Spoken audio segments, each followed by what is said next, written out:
Welcome back to another episode of Control Your Brain, the podcast with me, Dr. Trish Leigh, where my goal is to help you control your brain so you can rock out your best life. Today's idea is that of one of deposit or withdrawal in everyday interactions in your life.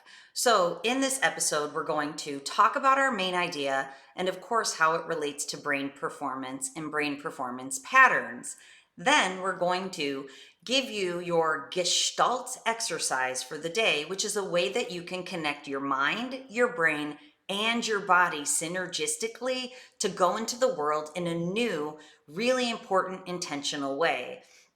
After that, I'm going to give you a journal exercise so that you can contemplate how this concept plays out in your life, and then last, a reflection exercise. So stay with me in this podcast episode because we're going to break it down right now.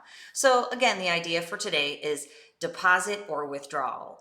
So I want you to think about every single interaction you have with every single person in your life, whether you know them, if they're a loved one, if they're a friend, if they're an acquaintance, or if they're a perfect stranger on the street.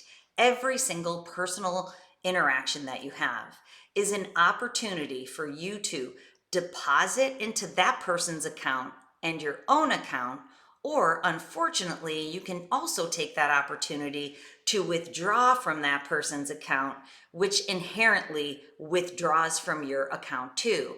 So in this example, in this idea, I'm likening it to a bank account. Of course, in your bank account, you want to be depositing money so that you have more money, and it would be beneficial to deposit into other people's accounts too. You don't really want to withdraw from your account or other people's account because then you have less. So this is a lesson in abundance and how to share it with yourself and with others. So this is the idea.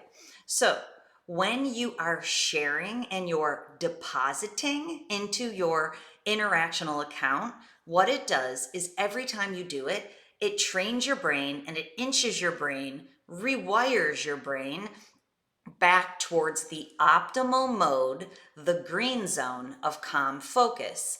So with every deposit interaction, you increase your feelings of peace, joy, focus, purpose, love, connection. That is what we're here for. So when you do that, what it's doing is it's increasing alpha and low beta brain speeds in the middle for optimal calm focus. Now, every time you inadvertently or intentionally withdraw from a person's account in an interaction, which I will give you an example in a minute, every time you withdraw, what you're doing is not only are you moving your brain further away from that middle calm focus optimal brain pattern, you're increasing high beta, which is the wired anxious mode in your brain, which will also increase delta and theta, the slow speeds in your brain. So now you're feeling wired and tired. It can make you feel anxious and depressed. So in this exercise, you're helping other people to feel calm focus and yourself too. And that really does create a ripple effect of change. And you may have had an interaction where you left that person feeling better. And if that's ever happened to you, you might be like, why do I feel so good now when I didn't feel as good before? And the same thing, people can be a drain on you. You interact with a person and you're like, wow, that was a lot. I'm going to need to go do something to fill my bucket again. So here's the example. If you're driving around town and somebody cuts you off and gives you the finger, fun, right? What happens to me when that happens to me is I go, sorry about that, friend. Even if I didn't do anything, I don't usually say sorry. I'll put my hand out, and my kids would always say, why do you call everybody friend when you're driving?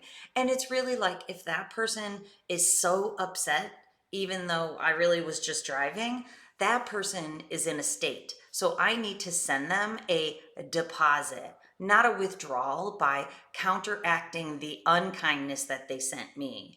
I counteract that unkindness with extreme kindness to offset it.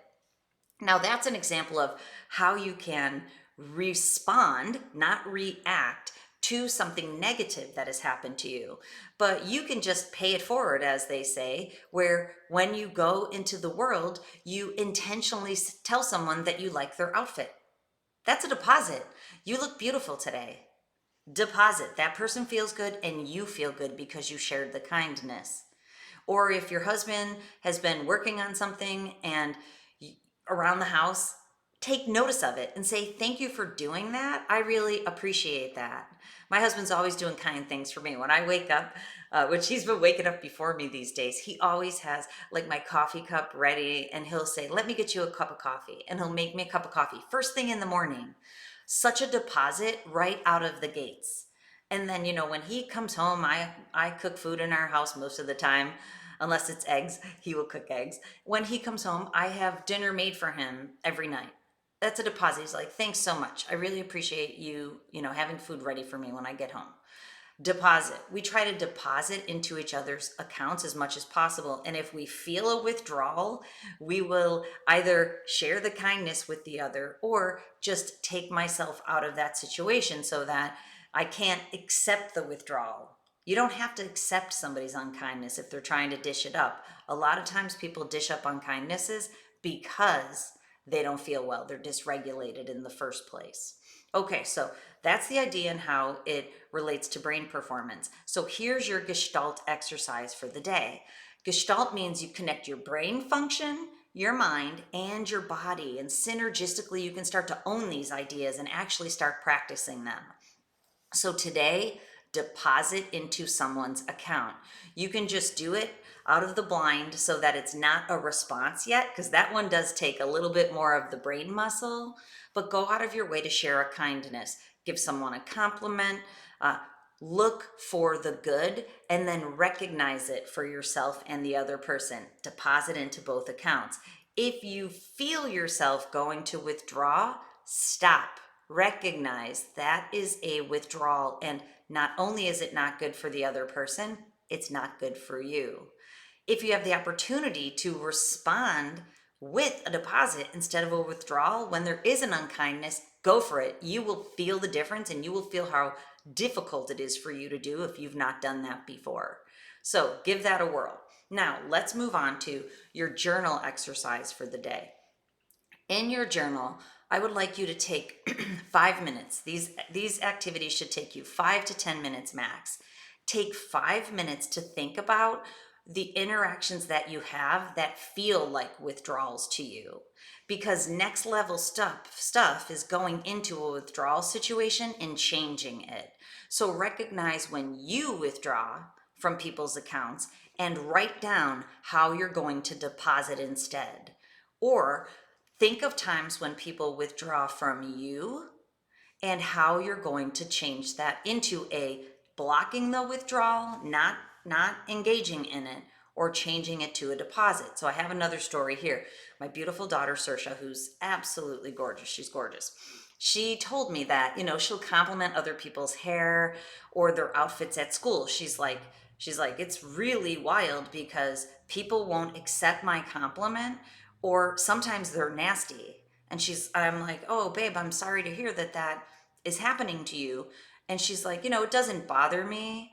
And this was regarding a conversation. She has really curly hair and she straightened it. So it looked different and gorgeous. And she's like, no, it's pretty interesting because nobody makes a comment about how my hair looks different. And, the idea is those people don't know how to deposit. All they know how to do is withdraw and respond to withdrawals. And so basically she's like, that doesn't bother me. I keep complimenting them. And she was talking about the difference at her school, and she rides horses at a barn. She's like, at the barn, everybody is really kind to each other and compliments each other and tries to boost each other up. So that's a deposit environment.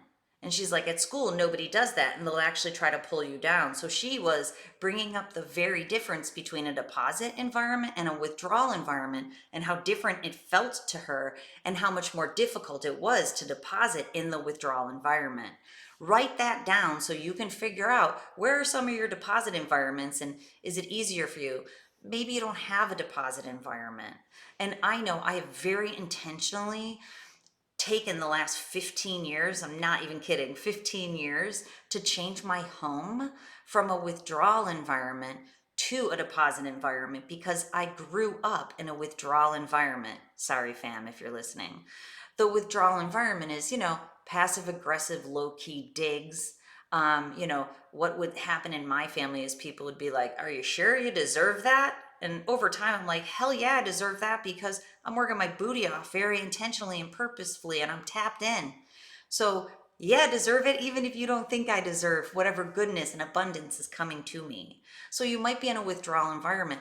I very intentionally change the way I interact with my husband and with my precious children, which the reason I call them my precious children is a preschool teacher it was Saoirse's preschool teacher, so she's 13, so probably about 10 years ago, would call all the kids in the classroom precious children.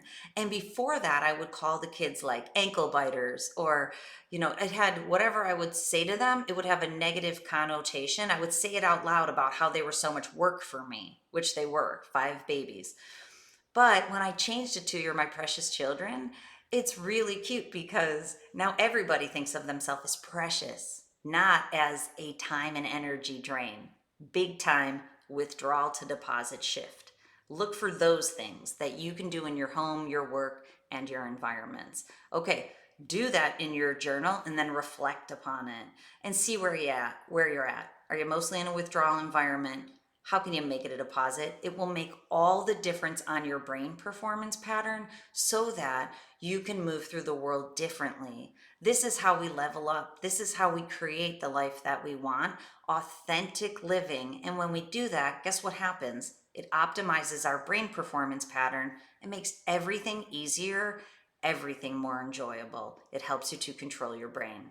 All right, until next time, go for it. Do those exercises. It's going to be fun and it's going to crack open your mind to what is possible. Okay, until next time, control your brain or it'll control you. I'll see you then.